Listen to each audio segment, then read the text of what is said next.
NCERT chapter number 10 vector algebra यानी सदिश बीजगणित के बारे में आज हम अध्ययन करेंगे। और सदिश के बारे में आप क्लास 11th में फिजिक्स में आपने पढ़ा होगा। जैसे अगर हम बात करें कि बाबू मेरे भौतिक राशि का कि सर भौतिक राशि किसे कहते हैं, तो जिसे मापा जा सकता है उसे हम भौतिक राशि कहते हैं। इस बात को आप जानते होंगे। जिसे मापा जा सके उसे हम क्या कहते हैं? फिजिकल क्वांटिटी कहते हैं, यानी भौतिक राशि कहते हैं।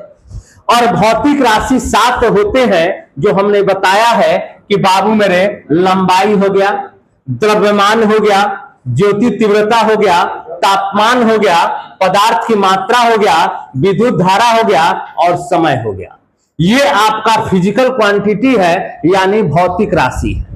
और जब हम भौतिक राशि में हमें पढ़ना है कि सर सदिश बीजगणित यानी वेक्टर अलजेब्रा के बारे में चर्चा करना है, यानी दो सदिशों का जोड़ते कैसे हैं, दो सदिशों का अंतर क्या होता है, डॉट प्रोडक्ट क्या होता है, क्रॉस प्रोडक्ट क्या होता है, सदिश का मान कैसे निकाला जाता है, इन सारी तमाम पहलुओं पर हमें विचार विमर्श करना है। हमने बताया कि भौतिक राशि 7 होते हैं। ये सातों नाम आपको फिजिक्स में आपके शिक्षक ने आपको बताया होगा। हमें विशेष करके यहाँ पर फिजिक्स के बारे में चर्चा न करते हुए हमें वेक्टर के अलजेब्रा के बारे में यानी बीजगणित के बारे में चर्चा करना है। तो हमने बताया कि भौतिक राशि 7 होते हैं और भौतिक राशि को हम 2 प्रकार से बांटे हुए हैं। थोड़ा सा ध्यान दिया, देखिए अगर हम कहते हैं फिजिकल क्वांटिटी यानी भौतिक ध्यान देना, भौतिक क्या है? भौतिक राशि, थोड़ा सा ध्यान देना। भौतिक राशि ठीक है, 12-13 नंबर का वेक्टर थ्योरी मिला के पूछ देता है। फिजिकल क्वांटिटी ऐसे रुक जाइए एक मिनट। भौतिक राशि यानी फिजिकल क्वांटिटी 2 तरह के होते हैं, 2 भागों में बांटे हुए हैं। एक का नाम होता है बाबू स्केलर यानी अदिश राशि, सुने गए? अदिश राशि। और दूसरे का नाम है सदिश राशि, सदिश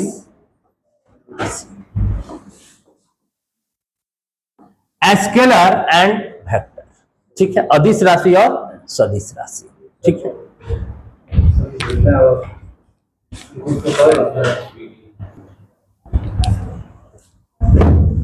अदिश राशि और सदिश राशि।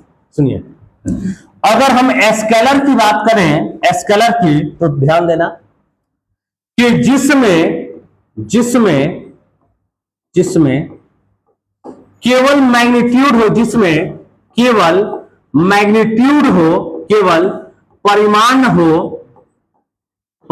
हो, जिसमें केवल परिमाण हो, मैग्नीट्यूड हो, उसे अदिश राशि कहते हैं। उसे अदिश राशि कहते हैं। ध्यान दिए, स्केलर किसको कहते हैं बाबू? तो जिसमें केवल और केवल मैग्नीट्यूड हो, केवल और केवल क्या हो? मैग्नीट्यूड हो, उसी को हम अदिश राशि कहते हैं यानी स्केलर कहते हैं। अगर एग्जाम्पल के समक्ष देखिएगा तो बाबू मेरे दूरी, ये क्या है? अदिश राशि। क्यों सर? क्योंकि अगर हम कहते हैं कि 10 किलोमीटर, तो 10 किलोमीटर क्या है? डिस्टेंस है, इसमें कोई डायरेक्शन की जरूरत नहीं है। हम समय की बात कर दे, समय के अभी 8 बजा है, तो पूरब पश्चिम उत्तर दक्षिण इससे कोई लेना देना नहीं है। उसके बाद अगर हम रुपया की भी बात कर दें तो ये भी आपका स्केलर में ही आता है, अदिश में ही आता है। बात समझ में आ रहा हो? अगर हम वेक्टर की बात करें कि बाबू वेक्टर क्या होता है, तो वेक्टर के बारे में भी हम चर्चा कर दें। सुनो, ध्यान देना, देखो सदिश राशि ध्यान देना, सदिश राशि क्या है कि वैसी राशि, क्या कहेंगे? वैसी राशि जिसमें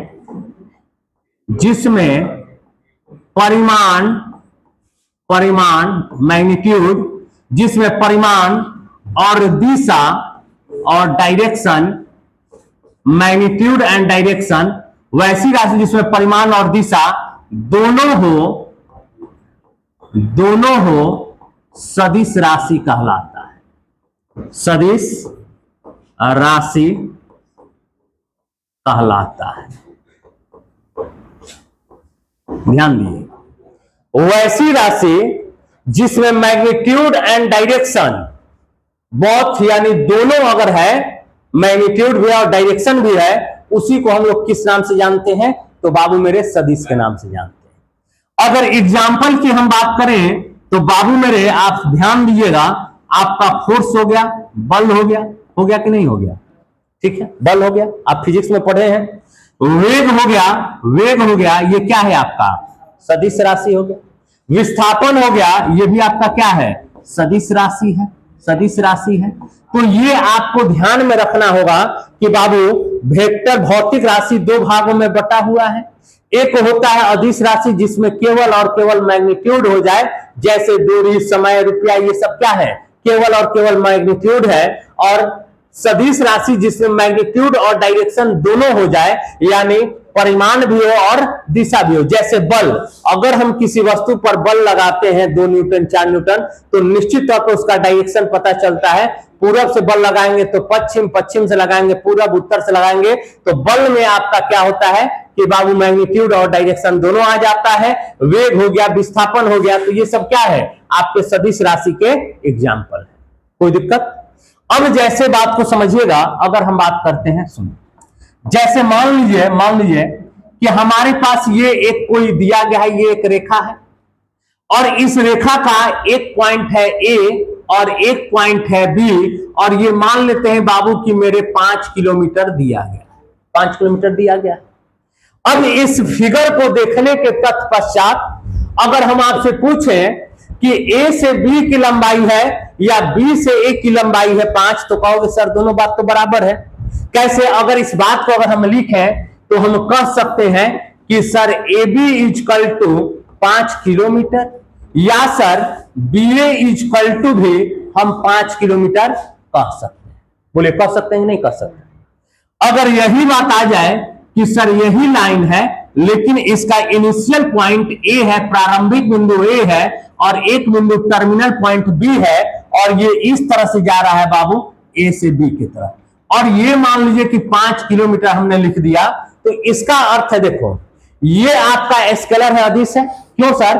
क्योंकि इसमें डायरेक्शन नहीं दिया गया है कि ए से बी है या बी से ए, लेकिन इसमें अगर हम देखें तो हमें डायरेक्शन दे दिया गया है कि सर ए इसका इनिशियल पॉइंट है और बी क्या है? टर्मिनल पॉइंट है, यानी इसका प्रारंभिक बिंदु ए है और अंतिम बिंदु बी है, और डायरेक्शन भी है और मैग्नीट्यूड भी है। तो ऐसी परिस्थिति में हम कहेंगे कि सर ये हमारा सदिश होगा और ये हमारा अदिश होगा। ये हमारा अदिश कारण क्योंकि सर इसमें डायरेक्शन नहीं दिया गया है और इसमें डायरेक्शन दिया गया है, तो ये हमारा सदिश है और ये हमारा अदिश है। अब इस बात को यदि लिखना होगा तो हम क्या कहेंगे? सर ए बी, और इनिशियल पॉइंट ए है तो ए से स्टार्टिंग होगा, बी टर्मिनल पॉइंट है तो बी पर जाकर समाप्त कर देंगे, और तब हम कहेंगे 5 किलोमीटर। तो इसका मतलब क्या है कि सर ए इनिशियल पॉइंट है और बी क्या है? टर्मिनल पॉइंट है। आप इसको इस तरह से अगर लिखते हैं कि सर बी से ए इक्वल टू 5 किलोमीटर, तो ये लिखना गलत है, जबकि इसमें ए बी लिखे या बी ए लिखे कोई दिक्कत नहीं है। लेकिन इसमें अगर बी से ए कहने का तात्पर्य क्या है कि बी इसका इनिशियल पॉइंट होना चाहिए था और ए टर्मिनल पॉइंट, जबकि ए टर्मिनल पॉइंट है और बी ए इनिशियल पॉइंट है और बी क्या है? टर्मिनल पॉइंट है। ऐसा समझ में, दोनों में अंतर पहले आप स्पष्ट समझिए कि ये आपका स्केलर है क्योंकि इसमें डायरेक्शन नहीं दिया गया है और इसमें डायरेक्शन दिया गया है, इसलिए ये वेक्टर हो गया। इसमें मैग्नीट्यूड दोनों में, दोनों 5 किलोमीटर दिया, लेकिन डायरेक्शन के कारण ये वेक्टर में बदल गया और डायरेक्शन नहीं होने के कारण ये स्केलर में बदल गया। कोई दिक्कत? जैसे मान लीजिए एक और एग्जांपल, जैसे मान लीजिए हमने एक ये लाइन ले लिया, यहां पे सी है और यहां पे डी है और इस तरह से दे दिया गया है, तो हम इसको क्या कहेंगे कि सर डी से सी दिया गया है, यानी डी इसका टर्मिनल पॉइंट है और सी इसका डी इसका इनिशियल पॉइंट है और डी इसका इनिशियल पॉइंट है और सी इसका टर्मिनल पॉइंट है। तो डी से सी और कुछ भी दे दिया गया, मान लीजिए ए दिया गया है, तो हम कह सकते हैं ए किलोमीटर या ए मीटर, जो भी देगा ये होगा। बोलिए समझ में आया कि नहीं आया? ठीक है, क्लियर है कि नहीं? वेक्टर और स्केलर में अंतर समझ में आ गया कि नहीं आ गया? डायरेक्शन केवल होगा तो मैग्नीट्यूड, और डायरेक्शन ना होगा तो स्केलर हो जाएगा, ठीक ना? अदिश जिसमें और केवल क्या होगा? परिमाण होगा, और इसमें परिमाण के साथ में दिशा रहेगा, डायरेक्शन रहेगा। क्लियर है? चलिए, अब यहां से अगर हम आगे बढ़े, इस कड़ी से आगे बढ़े, तो हमें ये दोनों में अंतर तो स्पष्ट समझ में आ गया। अब यहां पे कभी कभी आपको एक बात और समझ लो, जैसे ए बी वेक्टर दिया गया है तो आप इसको वेक्टर ए भी कह सकते हो, इससे कोई टेंशन लेने की बात नहीं है, ठीक है ना? ए वेक्टर भी छोटा वाला स्मॉल भी दे सकते हैं। चलिए, यहां तक क्लियर है ना? अब इसके बाद अगर हम पढ़े तो सदिश के प्रकार यानी टाइप ऑफ वेक्टर के बारे में हमें चर्चा करना है, और हम बेहतर ढंग से आपको बताने का प्रयास करते हैं। सबसे पहले हमें शून्य सदिश के बारे में बताना है, यानी जीरो वेक्टर के बारे में, और हम आते हैं जीरो वेक्टर के पास। देखो, मान लो कि तुम्हारे पास एक पॉइंट दिया गया है ए, सुनो पहले बात अच्छे से, ए दिया गया है, और यहीं पे आपका एक पॉइंट दे दिया गया है, इसी पॉइंट पर बी भी है, इसी पॉइंट पर क्या है? बी। अब बताओ, क्या इसमें बाबू, इसमें मैग्नीट्यूड कुछ है? मैग्नीट्यूड कुछ है क्या? नहीं। जहां पे है, जहां पे ए है वहीं पे तो बी है। तो ऐसी परिस्थिति में हम कहेंगे कि सर ए से बी अगर हम जाते हैं तो हम 0 मीटर 0 किलोमीटर 0 मीटर चले तो यही आपका क्या कहलाएगा बाबू? जीरो वेक्टर कहलाएगा, जिसका इनिशियल पॉइंट और टर्मिनल पॉइंट एक ही पॉइंट हो। इनिशियल पॉइंट और टर्मिनल पॉइंट क्या हो? एक ही जगह पे हो जाए, तो इसी को हम लोग कहते हैं शून्य सदिश। डिफिनेशन में लिख दें, लो लिख देते हैं। देखो, वैसा सदिश, वैसा सदिश, वैसा सदिश जिसका, वैसा सदिश जिसका इनिशियल पॉइंट यानी प्रारंभिक बिंदु, इनिशियल पॉइंट प्रारंभिक बिंदु और टर्मिनल पॉइंट यानी अंतिम बिंदु, अंतिम बिंदु एक ही हो, उसे जीरो वेक्टर कहते हैं। जीरो वेक्टर कहते हैं। बोलो, कोई दिक्कत?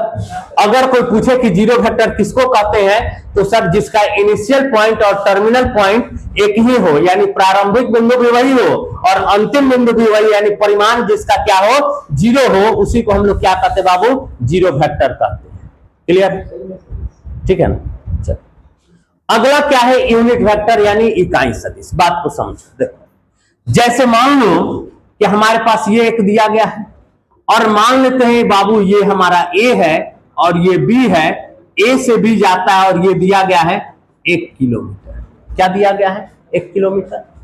तो जब 1 किलोमीटर दिया गया है तो इस बात को ध्यान दो, अगर कहना होगा तो बाबू मेरे ए से बी जा रहे हैं और ये 1 किलोमीटर है, तो इसी को हम लोग कहते क्या है कि सर ये हमारा यूनिट वेक्टर है। कैसे? बात को समझना कि सर यदि प्रारंभिक बिंदु और अंतिम बिंदु के बीच की दूरी अगर एक इकाई में है, मतलब या तो 1 किलोमीटर रहे, या 1 सेंटीमीटर रहे, या 1 डेकामीटर रहे, या 1 मीटर रहे, या 1 डेसीमीटर रहे, यानी जब भी होना चाहिए तो ये एक इकाई में होना चाहिए, तो हम इसी को कहते हैं यूनिट वेक्टर। देखो, अगर तुम्हारे पास इस तरह से सवाल मिल जाए कि sir A B equal to 1000 metre, तो इसको हम नहीं कहेंगे यूनिट वेक्टर।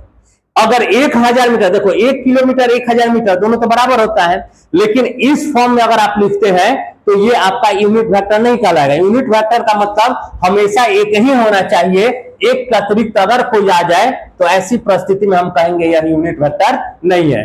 1000 मीटर दे देना तो उसको 1 में बदल के लिखिएगा, तभी आपका क्या कहलाएगा बाबू? यूनिट वेक्टर कहलाएगा। बोलो, समझ में आया कि नहीं आया? यानी अगर इसको डिफिनीशन लिखना होगा तो क्या लिखेंगे कि सर सुनिए, इकाई सदिश, ठीक है, वैसा सदिश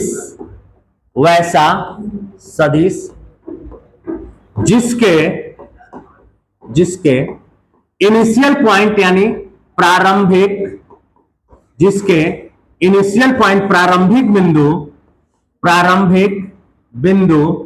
और अंतिम बिंदु प्रारंभिक बिंदु और अंतिम बिंदु के बीच की दूरी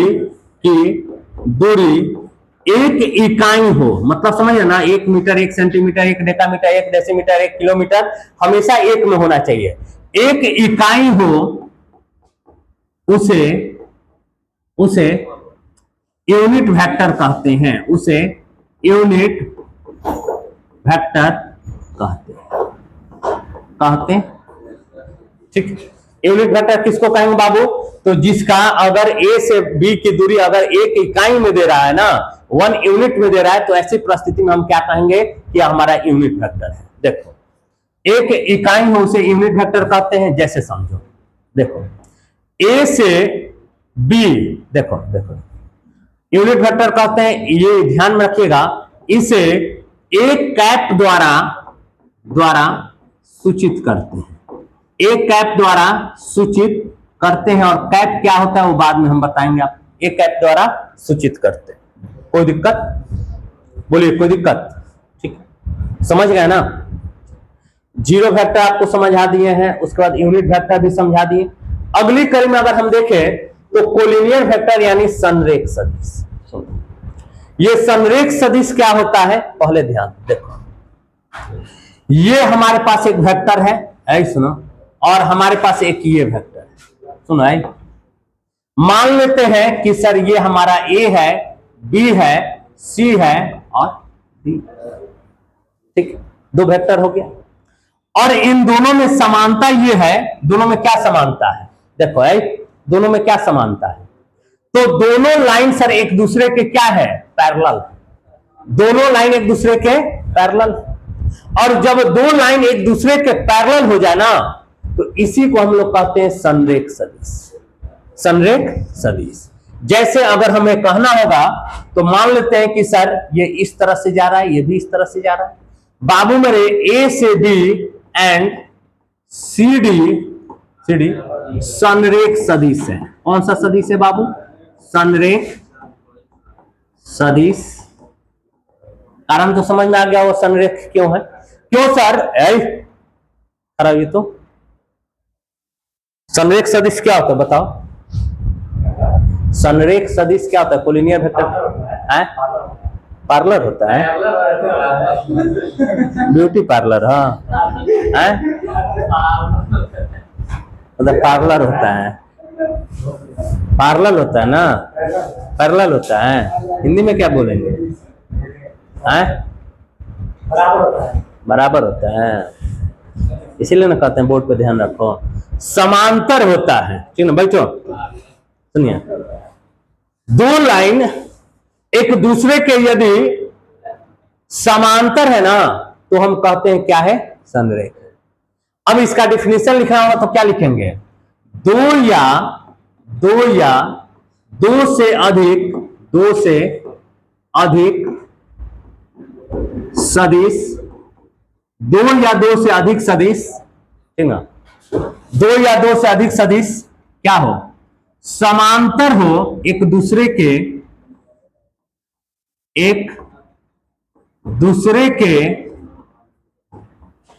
समांतर हो, एक दूसरे के समांतर हो, तो उसे संरेख सदिश कहते हैं। तो उसे संरेख सदिश कहते हैं। देखिए, 2 या 2 से अधिक सदिश एक दूसरे के समांतर हो, जैसे ABCD के समांतर हो गया, बड़ा हो छोटा उससे कोई लेना देना नहीं है। अगर पैरेलल है तो हम कहेंगे कि बाबू ये क्या है? संरेख। ठीक है ना, कोई दिक्कत नहीं। डायरेक्शन भी अलग होगा तो केवल हम क्या बोले, केवल रेखा एक दूसरे के समांतर हो जाए, डायरेक्शन इसका इस तरफ है उसका उस तरफ से, कोई दिक्कत नहीं। डायरेक्शन पे हम कहां कुछ बोल रहे हैं, आमने सामने होना चाहिए बस, इसी को हम लोग क्या कहते हैं, संरेख सदिश। आगे चलते हैं, सआदिम सदिश यानी कोइनिशियल वेक्टर। देखो कोइनिशियल वेक्टर क्या है, जैसे बात को पहले समझिए। देखो जैसे मान लो कि इस तरह से एक रेखा, एक मान लीजिए कि बाबू मेरे इस तरह से दिया गया, एक मान लीजिए बाबू मेरे कि कुछ इस तरह से दिया गया है, ठीक है, कुछ इस तरह से भी दिया गया, कुछ मान लेते हैं बाबू कि कुछ इस तरह से भी दिया गया है, ठीक, ये मान लेते हैं ए है, ये बी है, ये सी है, ये डी है, इसको मान लेते हैं क्या, ऐसे। देखो A B C D A, ध्यान देना। देखो और ये इस तरह से है, ये भी इस तरह से है, ये भी इस तरह से है। देखो कोइनिशियल वेक्टर क्या है, ध्यान देना, सआदिम सदिश। बाबू मेरे अगर इन सब में हम पूछे कि आपको क्या समानता दिखाई दे रहा है? क्या एक ही पॉइंट से सब निकला है? अगर हम देखें तो बाबू मेरे ए से ही सब निकला है। तो अगर हम वेक्टर अगर देखें तो बाबू मेरे ए बी वेक्टर, बोलो ए C vector, A D vector और ए ई वेक्टर, है ना। एक बात समझ लीजिए, दो या दो से अधिक सदिश जिसका प्रारंभिक बिंदु यानी इनिशियल पॉइंट एक ही अगर है ना, तो इसी को हम लोग कहते हैं सआदिम सदिश। क्या लिखेंगे,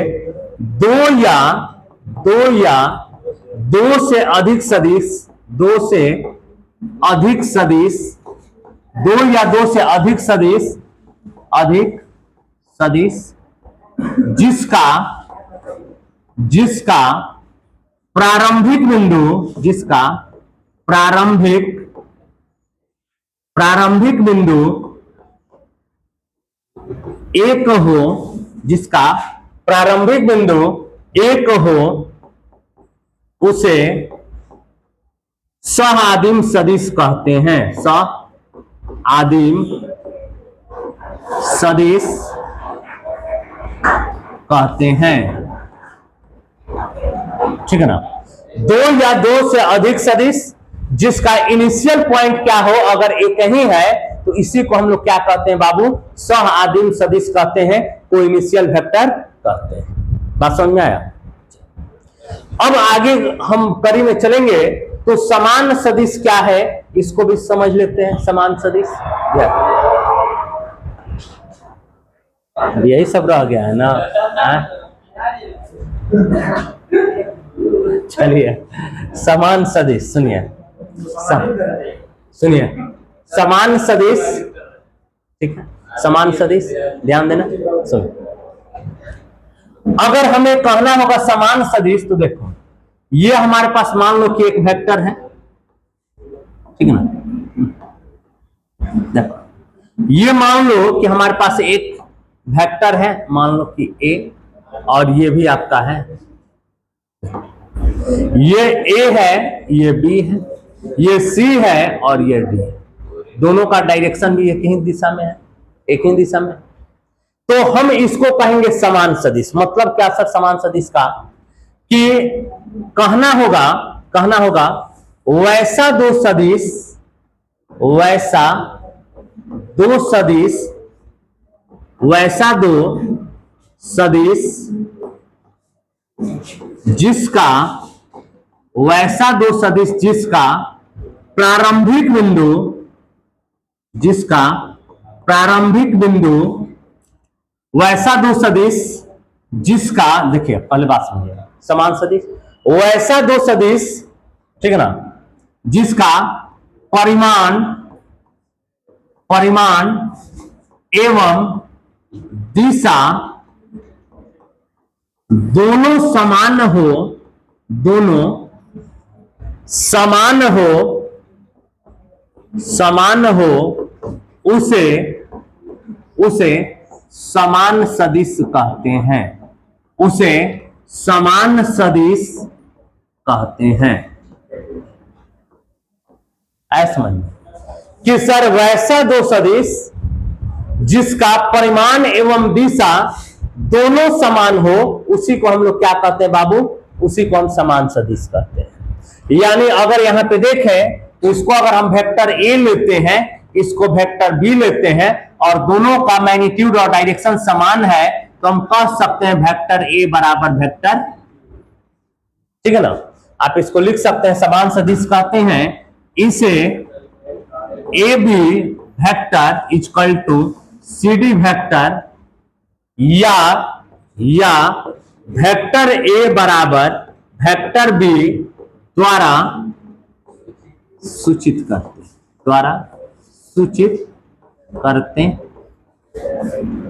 बोलिए कोई दिक्कत है तो, ठीक है, समझ गया ना। अब टाइप ऑफ वेक्टर समाप्त होता है, निगेटिव ऑफ वेक्टर है, थोड़ा सा इस पर भी चर्चा कर लेते हैं।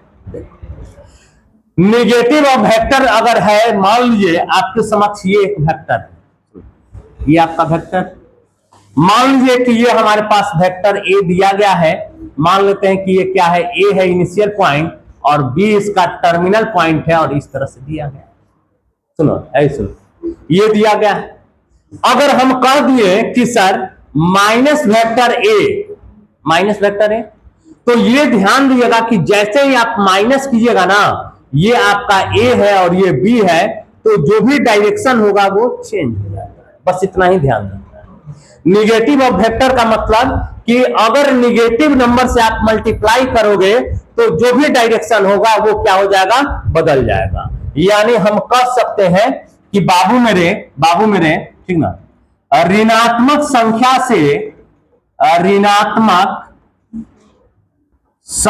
से गुणा करने पर सदिश का दिशा बदल जाता। अगर ईस्ट से वेस्ट है और निगेटिव नंबर कर दिएगा तो वेस्ट से ईस्ट हो जाएगा, नॉर्थ से साउथ है और निगेटिव से अगर मल्टीप्लाई कर दिएगा तो ये साउथ से नॉर्थ हो जाएगा। ये बातें आपको ध्यान में रखना हो। बोलिए कोई दिक्कत? तो यहां तक एकदम क्लियर है कि नहीं है? चलिए अब बाबू एक अदिश से गुना होता है, वो भी हम ध्यान में दे देते हैं। अदिश से मल्टीप्लाई का मतलब, जैसे मान लीजिए ये आपके पास एक वेक्टर दिया गया है, मान लो ये हमारे पास कोई एक वेक्टर है, ए है और ये बी है और इस तरह से जा रहा है। अगर मान लो हम इसको ए मान लेते हैं, ए मानते हैं, अगर हम 2a कह दे तो इसका मतलब क्या होगा बताओ? डायरेक्शन चेंज होगा या मैग्नीट्यूड चेंज होगा? बताओ क्या चेंज होगा है? अगर वेक्टर ये ए है और हम करें 2 वेक्टर ए, तो बताओ क्या चेंज होगा, मैग्नीट्यूड या डायरेक्शन?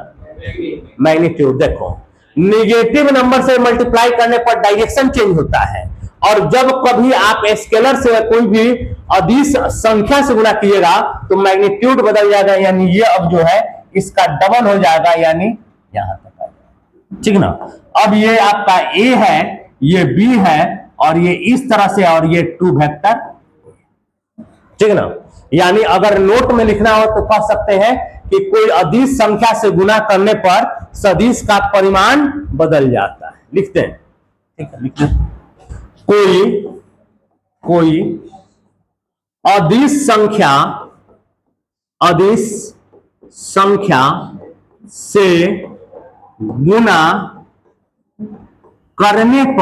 गुणा करने पर सदिश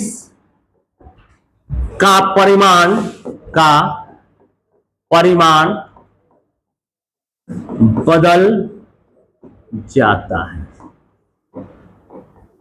बोलो एकदम क्लियर हुआ कि नहीं हुआ? क्लियर है कि नहीं है? ठीक है, तो यहां तक आपका 10.1 को सॉल्व करने के लिए आपका थ्योरी समाप्त होता है। और अगर आप कहिएगा तो 10.1 में 5 सवाल है, ज्यादा कुछ नहीं है। हम क्वेश्चन नहीं लिखते हैं लेकिन सॉल्व कर देते हैं, ठीक है ना। देखो 10.1 क्या कह रहा है, सुनो। आपको पहले एक रिप्रेजेंट करना ग्राफिकली और displacement of 40 kilometre 30 degree east of north. देखो पहला फिगर जो है, अगर आपके समक्ष किताब हो तो आप जरूर बना लेना। ये आपके समक्ष हो गया। हम डायरेक्शन की बात कर रहे हैं तो इधर होता है ईस्ट, इधर वेस्ट, इधर नॉर्थ और इधर साउथ। ठीक है। कह रहा है कि represent graphically displacement of 40 kilometre, 40 kilometre दिखाना है। 30 डिग्री ईस्ट ऑफ नॉर्थ, यानी 30 डिग्री ईस्ट ऑफ नॉर्थ, यानी नॉर्थ से इस तरफ 30 डिग्री ईस्ट की तरफ दिखाना है। कितना दिखाना है बाबू? 30 डिग्री। तो हम यहां पे दिखा दिए 30 डिग्री। और 40 किलोमीटर, तो हम इतना को 10 किलोमीटर मान लेते हैं। 10 किलोमीटर, 20 किलोमीटर, 30 किलोमीटर, 40 किलोमीटर, यही आपका 40 किलोमीटर हो गया और यही हमें दिखाना था। आंसर हो गया। ठीक है। हाँ, तब क्या आगे कह रहा है कि classify the following measures as the scalar and vector. अब यहां पे दूसरा जो सवाल है, केवल हमें वेक्टर और स्केलर बताना है, जिससे पूछेंगे वही बताएगा।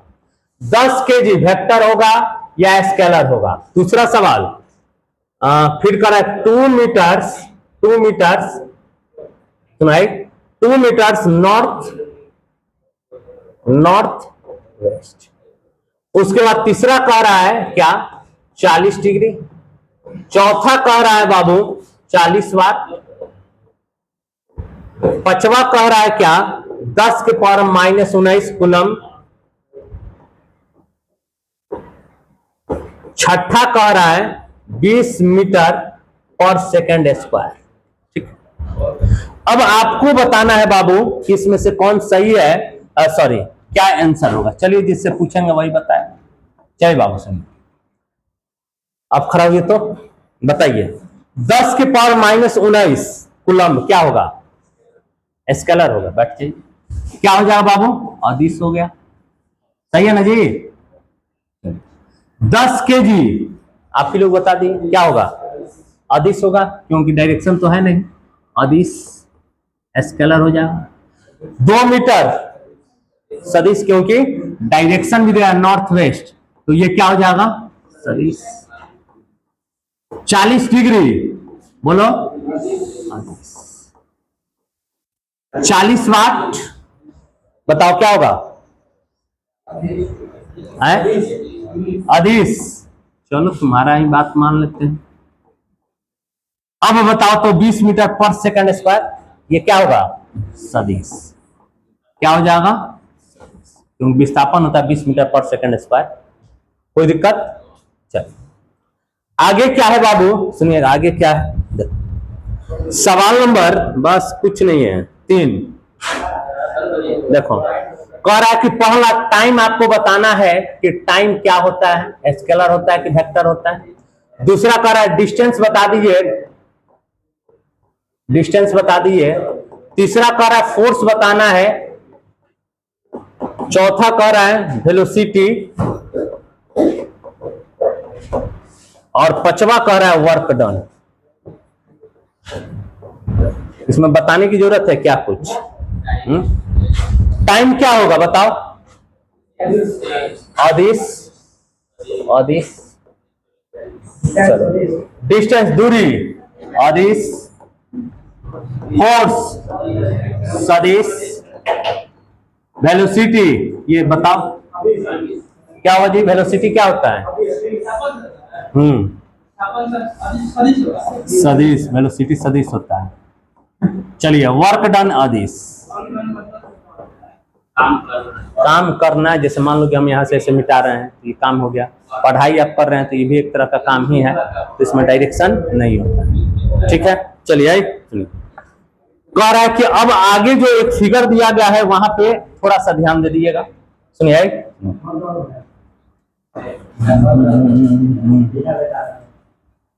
देखो इस तरह से दिया गया है। कह रहा है ना कि ये वेक्टर ए है, ए है, ये वेक्टर बी है, ये वेक्टर सी है और ये वेक्टर डी है। सुनो बाबू, सुनो, यहां से इस तरह से इसका डायरेक्शन दिया गया है, इस तरह से इसका डायरेक्शन दिया गया है, इस तरह से इसका डायरेक्शन दिया गया है और इस तरह से इसका डायरेक्शन दिया है। राइट? देखिए, रुकिए अभी 2 मिनट का लिया है। अब सुनिए, इसमें पूछ रहा है कोइनिशियल। बताए ना बाबू अभी कोइनिशियल का। दूसरा कह रहा है क्या? दूसरा कोइनिशियल का इक्वल, इक्वल। और तीसरा कह रहा है collinear but not equal, collinear, तीसरा कह रहा है collinear, collinear but not equal, but not,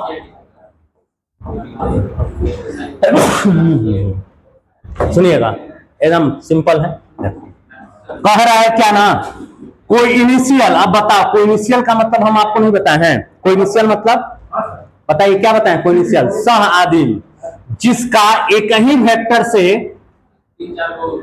निकले। तो देखो यहां पे ए और D, vector A and vector, कैसे सर, आपको सह आदिम सदिश बताए थे, दो या दो से अधिक सदिश जिसका प्रारंभिक बिंदु एक ही हो।